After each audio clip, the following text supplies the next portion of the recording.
Des indications précises. Selon la Banque mondiale, la pauvreté s'est accrue et passée à 45%, sinon 46% en 2017, alors qu'il était de 10% à l'aube des années 1980.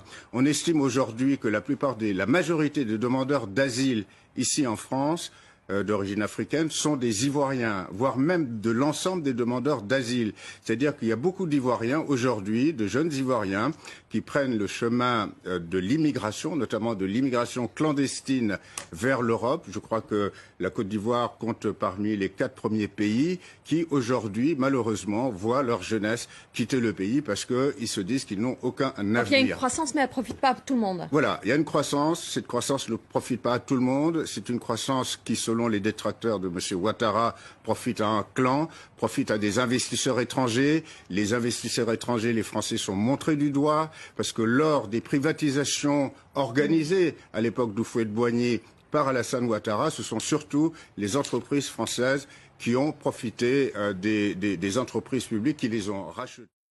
C'est vrai? Bien sûr. Aujourd'hui, par exemple, sur les 124 000 personnes qui sont en demande d'asile en France, les Syriens, ce n'est que la 15e nationalité, bien après d'autres nationalités. Bien sûr, on a des Afghans, mais les Ivoiriens sont bien devant les Syriens. Les Albanais. Les Albanais, bien sûr, les Nigériens. Les Algériens, aujourd'hui, plus 26% de demandes d'asile algériennes depuis le début de l'année, plus 35% pour le Mali, plus 68% pour les Ivoiriens, alors qu'on parle aujourd'hui du décollage économique de la Côte d'Ivoire avec des taux que la France envierait en termes de dynamisme.